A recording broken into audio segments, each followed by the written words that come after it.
Senhoras e senhores, sejam todos muito bem-vindos hoje aqui numa edição especial do O Agrocast. Não é qualquer podcast, é O Agrocast. Eu, Saulo Campos, também conhecido como O Agrolindo, estou aqui com... Caio Falcão, o Agrofofo. E de convidado, o Antônio Chaca, essa figura raríssima aí da pecuária, um zootecnista de primeira. Muito obrigado, meu amigo. Eu que agradeço. Hoje eu sou o convidado. Convidado. É isso aí. É isso aí, que legal. É isso aí, meu querido. Muito obrigado. Eu que agradeço. Bom, Pegamos o homem pelo braço aqui, passando pela Bahia, pra gente bater um papo rápido aqui sobre pecuária, certo? Certo. E aí? O que a gente vai falar Nesses hoje, Caio? tempos, né? Vamos falar nesses tempos. Nesses Essa tempos, economia como nesse está. tempo mutante, Mutante. É. Todo dia é uma coisa Todo nova, dia é uma coisa nova. diferente. trem Como- fantasma, cada curva é um susto diferente. Exatamente. Não é? Como está esse mercado hoje? Bom, E primeiro, futuro, né? E para o futuro. primeiro que a gente precisa dizer, eu não sei quando que o nosso ouvinte ou quem está tá nos assistindo hoje aqui está acompanhando. Primeira coisa, esse terror que foi feito nos Estados Unidos, isso aí isso é só fumaça. A gente não espera que tenha impacto. Então, assim, eles importam muito pouco do Brasil no total da produção, é 12% do total exportado. Então, a primeira questão é essa. Mas para dizer assim que no caso da pecuária, o mercado, e vocês vão ver ao longo da minha fala, o mercado ele é importante, mas ele é o menos importante em todo o contexto. Tá? Porque o mercado é o que eu menos domino, eu não interfiro, ele é consequência de lei de oferta e procura e algumas políticas, questões geopolíticas. Então, assim, esperar o mercado dar certo para eu dar certo é um caminho equivocado. Mas falando em mercado, a nossa visão é que a gente, obviamente, está no momento de ciclo, de virada de ciclo. A gente acredita que já para ano que vem a gente as coisas já vem melhorando, quem está acompanhando, mas que a gente deve ter recorde de resultado aí, ou recordes de valores de venda já no próximo ano. Então a gente acredita nisso, mas ainda faço uma ressalva. 1/4 das fazendas, se estivesse vendendo arroba R$400, estaria tendo prejuízo hoje. Então você vê que não é esperar o 400 porque não vai resolver o problema de todo mundo. Olha aí. É uma informação importantíssima. A gente vem sempre falando de fazendas que devem trabalhar, associando a tecnologia, logicamente, ao seu sistema produtivo. Sim. E fazer números. Sim. Né? Então, grande parte dos produtores hoje, principalmente aqui na Bahia, não entendem muito desses números. Antigamente, um arroba, você comprava um boi gordo, você comprava 5 bezerros, 4 bezerros. Hoje em dia a conta é um pouco mais estreita, né? É incomparável. E a gente vem até... O mercado vem falando isso, mostrando isso. Só que a cabeça das pessoas ainda vem numa lentidão muito grande, né, Saulo? É isso aí. Mudança e tecnologia. Já que a gente está falando de mercado, a gente está em agosto de 2025, falando aqui da Bahia, certo? Só para localizar, arroba hoje está rodando em quê, Caio? 265? 290 do boi É isso gordo aí. hoje em Feira de Santana. 290? 290. Pronto, então estamos falando aí de arroba de 290 e nosso amigo vem falar que se fosse a R$400, 1/4 Dos das pecuaristas teriam prejuízo mesmo assim. Maravilha. E hoje, qual o preço que você vê médio de produção da arroba? Um bom pecuarista, ele produz um arroba quanto? R$100? Hoje, quando a gente olha para a produção da arroba, a gente tem fases distintas. A gente tem, obviamente, a cria, o processo de recria e a fase final da terminação. O importante é que a gente nunca gaste mais do que 0,7 arrobas para cada arroba produzida. Então, hoje, a meta de todo e qualquer pecuarista não é superar R$200 para produzir uma arroba. Mas acontece, né, Saulo, que a maioria não sabe nem quanto produz, nem quanto pode gastar e deixa a vida me levar, a vida leva eu. Então, o que a gente precisa, obviamente, é simplificar isso. Se eu for uma fazenda de cria, estou falando agora com o criador, para cada R$100 que a fazenda for faturar, ela tem que gastar 60. Então, se ela sabe quantos bezerros vai vender, quantas vacas descarte vai abater, então ela já tem uma previsão simples, mais fácil que calcular a arroba. Então, olha, o ideal é que gaste aí essa fração, com uma margem de 40%, 60% de despesa. No ciclo completo, que é aquele recria engorda, pode gastar até 70%. E aí, na recria engorda, basicamente, o que é importante? Recria engorda, você tem a reposição. Então, quando você olha para o que você vai faturar, você tem que gastar entre o que você fatura, o que você vai gastar com reposição e com o custeio da fazenda e investimento, tem que ser no máximo 80%. Então, faturei 100. 80 eu tenho que gastar com reposição e com toda a fazenda. Agora, o mais importante é ver como que eu vou aumentar isso. Para simplificar para as pessoas que estão com a gente hoje, quem está só na Recria Engorda deveria ter um projeto para abater acima de 2 animais por hectare. Então, se ele tem 1.000 hectares, para simplificar a nossa conta, tinha que abater 2.000 por ano. Então, tem que ter mais do que 2.000 para poder... Então, eu tenho 100 hectares. Muito bem, você teria que estar abatendo 200 cabeças por ano. Esse é o projeto. E quando você vai para a cria, o ideal é que a gente tivesse uma venda próxima de 1,3 cabeças por hectare e no ciclo completo, pelo menos uma cabeça por hectare. Então, são métricas simples. Fala assim, eu tenho o ciclo completo, tenho aqui 100 hectares, ou 500 hectares, ou 500 hectares, tem que vender por ano 500 cabeças. Poxa, Antônio, mas não cabe todo esse gado. Não cabe porque não tem estratégia de entre-safra, porque não tem divisão de pastagem, não tem um projeto para no longo prazo caber. Não é aumentar o gado, porque se é só aumentar o gado, isso termina mal. É gado morrendo de fome, aí como dizem, o boi vai com a corda e a gente não ganha dinheiro. É verdade. E dentro desse tocante, você fala um número que eu acho bem assim, bem interessante, que 4% do valor do imóvel, não é isso? Pelo menos 4%. Pelo menos 4%, acho que de 4 a 9%. 4 a 9, exatamente. Tem que monetizar exatamente, a propriedade. É. Eu tenho um pensamento, Opa, né? tem que ser mais. Na verdade, não. Não sei. Eu sou corretor de imóveis, então o meu negócio hoje é vender fazendas. Então, eu acho que a fazenda, ela é 2 negócios em um. Não tenho dúvida, eu concordo. Então, vamos lá. A terra é um negócio. E a operação é outro. E a operação é outro negócio. Então, a terra remunera a terra. Então, se hoje a gente tem dados aí que chegam em torno de cada 5 anos, em média, a terra dobra de valor. É isso aí. Então, a terra remunera a terra. E o que você produz nela, remunera o que você produz nela. Então, eu tenho uma fazenda aqui para 1.000 bois, ela tem que remunerar os 1.000 bois. Eu vou botar 1.000 bois que vai remunerar seus 1.000 bois. Sim. Correto? E a terra vai valorizar a cada 5 anos, vai dobrar de valor. Melhor do que qualquer investimento em banco. Não, incomparável. Isso Até é incomparável. mesmo porque o seu capital inicial imobilizado no banco ele não vai corrigir. Não vai, pelo contrário. Vai. E a terra tá lá. Então, assim, como é que a gente chega nesses 4%, sendo que a terra remunera a terra? Boa pergunta. E o gado, no caso da pecuária, remunera o gado. Legal. É muito inteligente, inclusive, teu ponto de vista. Basicamente, a gente concorda em alguns pontos relevantes. Primeiro, que tem 2 negócios. A terra é um, o gado é outro. Segundo, tem aquela frase do antigo, quem vende fazenda não compra fazenda. Por quê? Porque se ele vender a fazenda, aplicar em qualquer coisa, voltar a tentar comprar a fazenda, já não compra. Não compra mais. Então, a gente está muito alinhado nisso. A métrica de 4 a 9% sobre o que vale a terra é uma métrica referência para basicamente dizer o seguinte, quanto minha fazenda pode dar? Por que a gente usa isso? Para ter a referência. Claro que se o camarada ganhar 1%, o imóvel está valorizando, ele tem uma taxa, na nossa taxa média é mais ou menos 12,4 ao ano. Isso. Provavelmente aqui na região que você está atuando mais, né, que a agenda de trabalho da empresa, você tem uma taxa maior de valorização. Né?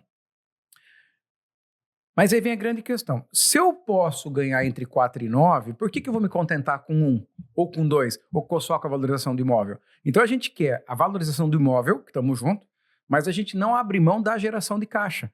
Porque eu vou arrendar o vizinho com geração de caixa, vou pagar a parcela da fazenda com geração de caixa, eu vou para a praia com geração de caixa, vou estudar filho com geração de caixa. Então a gente trabalha com uma meta clara e com uma referência para gerar o caixa. E aí, um outro ponto importante, que o segundo maior ativo depois da terra é o gado. E o pecuarista tem uma obrigação de monetizar o gado em 20% ao ano. Nós estamos vendo uma Selic de 15%. Nenhuma economia fica muito tempo sólida numa Selic, assim. Praticamente nenhum empresário, nenhum negócio vai conseguir dar muito mais dinheiro do que isso. É muito difícil, é muito ruim a gente ter uma taxa dessa em qualquer economia. Mas aí vem a pecuária. A pecuária consegue monetizar em 20% sobre o que vale o gado. E aí, se a gente consegue, não estou falando que todo mundo consegue, a média das fazendas não chega em 6 ao ano. Mas um bom projeto técnico a gente chega em 20, ou até supera 20. Só que eu estou ganhando 20 de um ativo que é o gado, que historicamente fica em cima da linha da inflação. Normalmente ela é mais próxima do GPM do que IPCA. Então, falando para a turma do mercado financeiro, que gosta aí de investimentos, Bitcoin, rendas fixas e essas coisas, desafio ganhar 20% livre da inflação. Só a pecuária profissional é capaz de monetizar 20% sobre o gado livre da inflação. Porque o máximo que a gente consegue é 9% sobre a terra. Porém, a terra vai valorizar, como muito bem você trouxe aí, e aquela coisa, 5 anos vale o dobro. É isso que a gente está apostando, inclusive, também. Show de bola. Então, esses 4% que você... 4 a 9 de 4 a 9 é a referência de geração de caixa. É o que entraria dentro da planilha como o custo da terra. Pode até entender desse jeito para tomar uma decisão, mas o custo de oportunidade, Caio, é uma ferramenta de tomada de decisão. Perfeito. Eu até brinco o seguinte, vamos supor que eu estou com dinheiro, tenho 10 mil reais para aplicar. Aí eu tenho a oportunidade de comprar um carrinho de cachorro-quente, eu moro numa cidade que o prato típico da cidade é o cachorro-quente prensado. Até tem lá, assim, o prato típico é o cachorro. Então eu posso comprar um carrinho de cachorro-quente ou posso deixar aplicando no banco e vou render 12% ao ano. Bom, então eu tenho duas opções. Ou fazer o carrinho de cachorro-quente ou aplicar 12% ao ano. Bom, se eu vou aplicar 12% ao ano, eu tenho 1.200 aí de renda do meu dinheiro, digamos assim, tá? Se eu vender 1.200 cachorro-quente por ano, então eu tenho um custo de oportunidade de R$1. Aí eu faço minha matemática. O pão, a salsicha, não sei o que, e colocar mais R$1. Se eu conseguir ter lucro assim, eu estou ganhando dinheiro e ainda pagando o banco.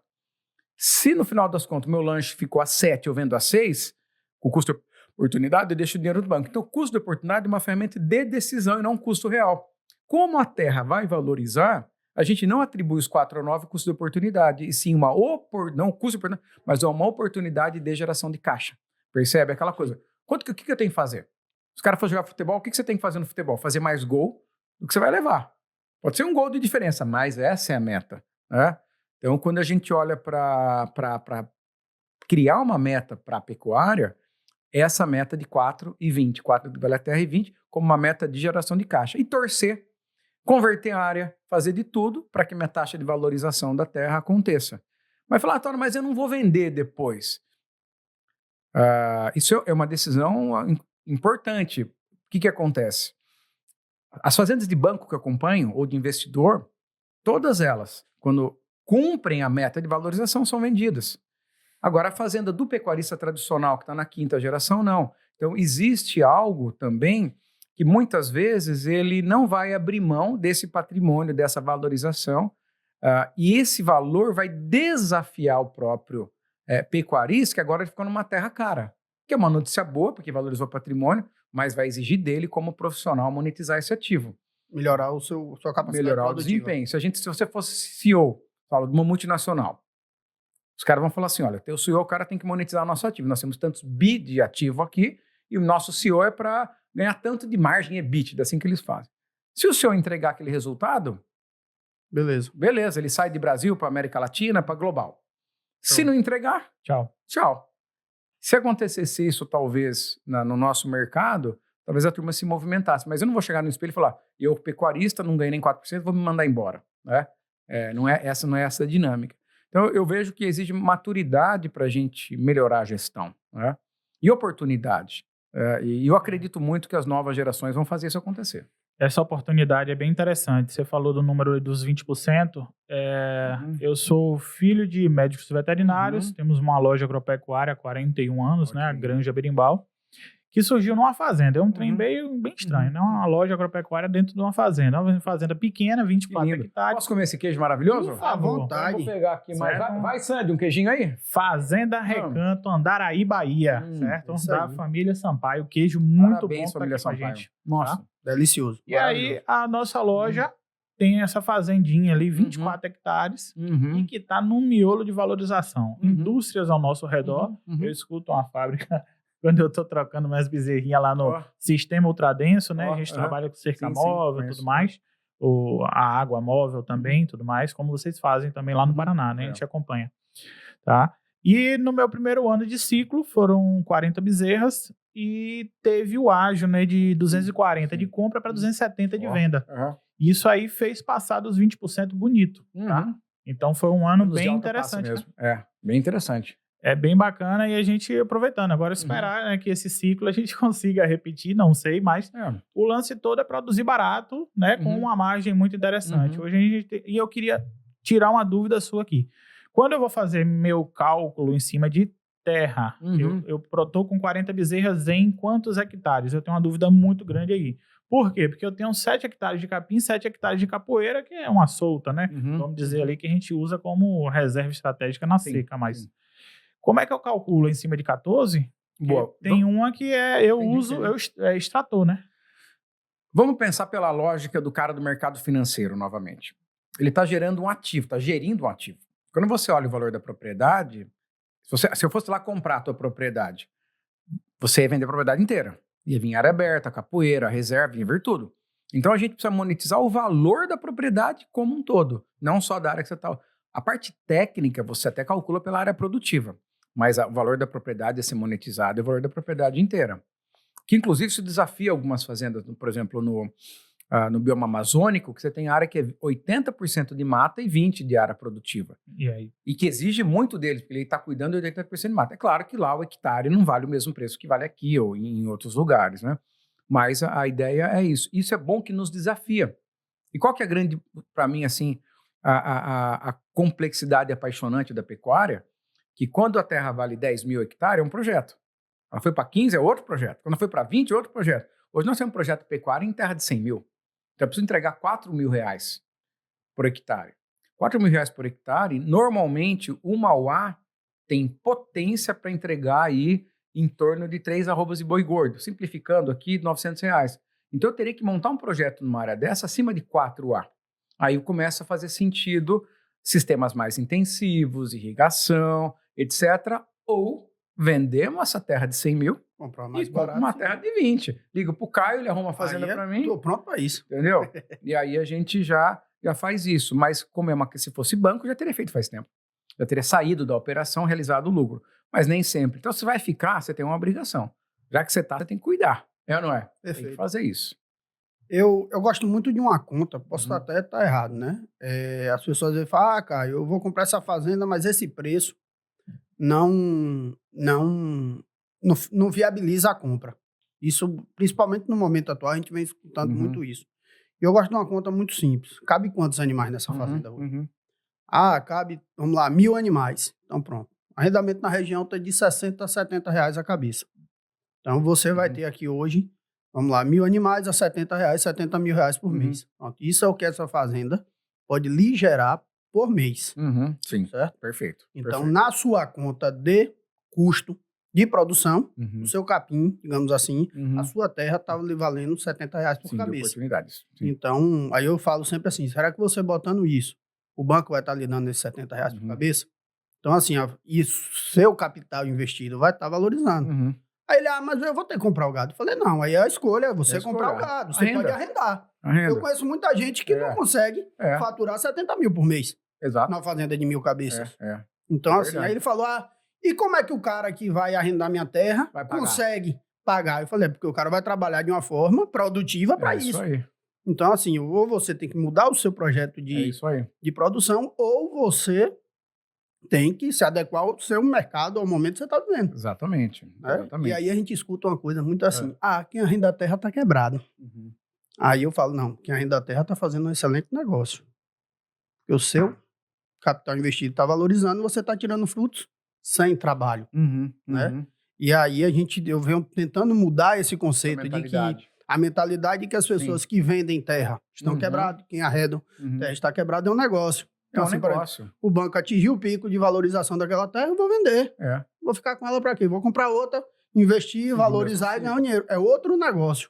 Quebrado é quem está com pasto rapado, com cerca caindo, com curral arrebentado, com gado sofrendo, sem 3 meses de caixa para frente para fazer operação, com uma equipe desmotivada, gente que não consegue contratar, se ele precisa de um vaqueiro, ele não consegue contratar um vaqueiro, porque ninguém gosta dele, ninguém quer trabalhar com ele.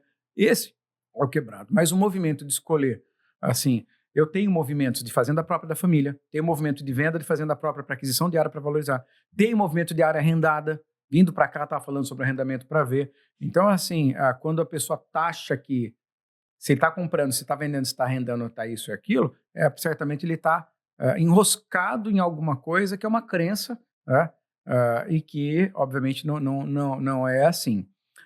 Isso não quer dizer, obviamente, que existem pessoas que estão quebradas nessas situações, tanto que fez essa conclusão. Mas A conta, a matemática é o que define o êxito dessa decisão. Né? Então, como eu falei, terra própria e terra arrendada, eu opero nos dois, em cada movimento diferente. E vende a área quando valoriza e compra uma área para valorizar. Eu vivo isso na minha vida pessoal, além, óbvio, de coordenar a Integra, né? Show de bola. E o que é que você deixa aí de primeiro passo para a gente pegar uma agropecuária e transformar ela para começar a rentabilizar bem? Começa por onde? Onde é o alicerce de tudo? Se a gente fosse simplificar a decisão estratégica, o horizonte estratégico, a gente tem que lembrar sempre. Sabe aquela coisa que o óbvio só é óbvio quando alguém fala o óbvio? Pecuária é um processo forrageiro nutricional. Pecuária é pasto, pecuária é comida. Então eu podia falar, não, vamos começar fazendo um diagnóstico, depois um planejamento, depois desenvolvimento de recursos humanos, e poderia, digamos assim, falar bonito. Mas no final das contas, pensar de manhã à tarde e à noite do gado que está nessa fazenda, comer folha 365 dias. Antônio, mas não dá, na seca não tem folha, mas tudo bem, você fez silagem, você irrigou área, você fez feno. Então, o começo de qualquer projeto pecuário é o entendimento que a questão forrageira alimentar é chave. Eu não tenho... Se você tiver um suplemento menos tecnológico, para um processo forrageiro alimentar maravilhoso, vai dar muito mais desempenho de ganho de peso do que um baita tecnologia na suplementação com pasto rapado. Então, o olhar é criar... E aí vem, como eu faço isso? Muito bem. Primeira coisa é dividir a fazenda em 3 grandes blocos. A área que já está boa, basicamente eu vou potencializar, dividindo ela no meio, eventualmente aplicando calcário. A área que eu vou mudar, a área que está pronta, que ali, assim, se eu colher melhor, eu já multiplico. Não tem muito por fazer. A área de potencialização, digamos assim. Aí a gente tem as áreas de recuperação. Eu não preciso replantar o capim, tem bastante planta forrageira, mas eu preciso aplicar um veneno, eu preciso diminuir as invasoras, eu preciso uma ou outra reboleira ali, eu tenho uma pedra, eu preciso melhorar, recuperar essa área sem precisar replantar inteira. E depois, obviamente, eu tenho a área de reforma mesmo, né? E aí eu vou entrar e fazer uma reforma. Então, primeiro a gente mapeia esses 3 cenários e começa sempre do que pede menos dinheiro porque precisa de mais dinheiro. Né? Claro, não, eu tenho caixa, estou aqui capitalizado, aí é outra história. Mas para quem não tem tanto caixa, então você potencializa. Quando você potencializar, você bambeia o resto da fazenda, você já começa a fazer caixa, mas é colher o capim. Olha que interessante, quando a gente fala em colher capim, você é um cara também que olha para o processo de colheita. A gente percebe alguns elementos. Um gado que a gente maneja muito bem em época das águas, pasto top, um bom manejo de água a gente conseguiu 1,150 kg, enquanto um manejo mais ou menos 720. Então assim, foi mais de 300 gramas, 400 e tantos gramas de diferença em colher o florão, como a gente brinca, a folha, né? A camada da folha de alto desempenho na requeringorda. Então você tem um baita de um desempenho. Quando o camarada erra no manejo que o pasto passou, porque o pasto rapou, seja pelo motivo que for, você perde desempenho. Então, olhar para o desempenho individual. Antes de aumentar a lotação, eu preciso ter o máximo de desempenho individual ou quase o máximo. Muita gente acredita que é mais importante carga do que desempenho individual. Qual que é a ideia? Conquistei o desempenho individual num teto mínimo que a gente imagina, não precisa ser o máximo, um teto mínimo. Criei condição, aquela coisa. Eu vou aumentar o número de vacas quando já conseguir os 85 ou os 83 prenhez. Se eu estou com 62 prenhez, o que vai adiantar aumentar o número de matriz? Então, a gente busca nesse quesito. Mas lembrando, o ganho, o desempenho reprodutivo, o indivíduo dá a margem. E a quantidade de indivíduos dá o volume. Então, eu tenho que calibrar. Primeiro margem e depois volume. Primeiro margem e depois volume. Então, o capricho, a parte de lote, limpeza de água, periodicidade de salgação, manejar o gado calmo. E você que trabalha com cerca elétrica móvel, sabe, o gado ele fica incrivelmente calmo. Você coça as novilhas, assim, uma coisa maluca. Faz com que a gente multiplique a produtividade sem 1 centavo de investimento estruturante. Mas chega uma hora que precisa ter investimento estruturante. Tem hora que vai pedir o calcário, vai pedir a reforma, vai pedir a semente, é natural. Mas eu estou capitalizado para isso, a gente vai trabalhando. Quem manda é sempre o caixa, né? E aquela coisa, o negócio tem que fazer quando ele é bom, e para ser bom você tem que estar sabendo. Se você me entregar um posto de gasolina hoje, para eu tocar um posto de gasolina, Antônio, é um posto de gasolina, tenho certeza que eu vou perder dinheiro. Porque eu não sei mexer com posto, eu nunca mexi com posto. Né? Até eu aprender a mexer com um poço, o que eu tenho que fazer? Eu tenho que aprender rápido. Aí o que eu vou fazer? Fala, bom, então tá. Quem que é o cara que conhece tudo de poço? Quem que eu vou contratar um gerente que veio? E assim por diante. Então, o conhecimento é importante para fazer essa jornada. Tanto que a turma que vem de outros setores para a pecuária, eles apanham o primeiro ano. Não tem problema se apanhar um ano, é curva de aprendizado. O problema é você apanhar uma vida inteira. E ainda não formar sucessor, e você não vende o que você não quer vender, chega o sucessor e vende por qualquer preço. Porque ele não tem relação com aquilo, né? Muito bacana, viu? Uma coisinha assim, bem... A gente fala muito de tecnologia, Sim. né? Tem mais cafezinho aí? Poxa, na hora. Ô, esse café tá chique, hein? Eu Essa também água, sou- café, Eu também queijo. sou produtor, Sim, né? sim. Então a gente arrenda terras hoje para Para agricultura, para pecuária. pecuária, né? Essa xícara deve durar 1000 anos, essa grossura dessa xícara aí. Tem que durar, né? Nossa Senhora. E aí a gente sempre fala de tecnologia. Uhum. E eu digo sempre, rapaz, tem que ter tecnologia. E as pessoas falam, o que é tecnologia? O que é Porque as tecnologia? pessoas acham que a tecnologia É drone. só drone, cerca elétrica, lógico, são tecnologias. Também, mas não é Mas é muito mais do que isso. É muito né, mais. Antônio? É muito mais. Acertar uma entrada e saída, a altura de entrada, altura O de jeito saída. de contratar, de demitir, de manter um colaborador. É interessante, a gente estar falando sobre isso hoje de manhã, sobre tecnologia é uma ação que multiplica a produtividade, reduzindo os custos, levando você a chegar onde você precisa chegar. Hoje tem tecnologia de pessoas, tem tecnologia de solo, tem tecnologia de pastagem, tem tecnologia informatizada. Hoje eu dirijo uma empresa de tecnologia. A reunião que eu tive ontem foi analisando a inteligência artificial no lançamento financeiro, qualificando a natureza de um lançamento. A gente desenvolveu sensores para ler coxo, sensor para ver água. Então, a gente tem esse tipo de tecnologia. Mas ela não é única. Ela não é única. O jeito de apertar a mão, de se relacionar, de contratar, de pagar, de motivar, são elementos que eu considero também de tecnologia. E sabe, e o último, essa semana eu tive uma semana bem intensa em conselho de administração. A gente fala muito do setor de gestão, né? Eu posso ter um funcionário, tem que ter gestão de pessoas, não é? Tem um funcionário. Né? Se um funcionário vem pedir aumento, tá tudo errado, porque se você tem uma boa gestão de equipe, ele sabe que para ele ganhar mais, ele tem que fazer aquilo. Né? E aí, um dos conselheiros falou assim, Antônio, não é mais setor de gestão de pessoas, setor de autogestão de pessoas. O Lully falou isso, que é o Luiz, um conselheiro que eu divido uma cadeira de conselho. Você imagina você ter um lugar, uma empresa, como vocês têm a empresa, onde você tem autogestão de pessoas. Você ensina as pessoas a fazer gestão de si própria. E com essa mudança geracional, cada vez é mais necessário isso. Porque no final das contas, você pode ir, tudo resume em gente. Tudo resume em gente. No final é gente. Show de bola. Meu amigo, muitíssimo obrigado aqui delícia por essa esse papo. Participação rápida aqui. Passe mais vezes na Bahia pra gente poder fazer mais bate-papos como esse aí. Maior prazer. Recadinho final aí pra galera. Recado final muito simples. O sucesso é sempre uma decisão. A gente pensa assim, pensa grande, começa pequeno e cresce rápido. Não tem caminho curto, não tem caminho fácil e não tem caminho rápido. Eu não conheço nenhuma fórmula secreta, mas a consistência, o planejamento, a visão e essa resiliência de saber que as coisas vão dar errado, mas você vai superar, é o que vai fazer o êxito. Sempre pensar no longo prazo e agir no curto. Muitíssimo obrigado por agradeço, sua participação e, parceiro, Negócio fechado. É isso aí, valeu.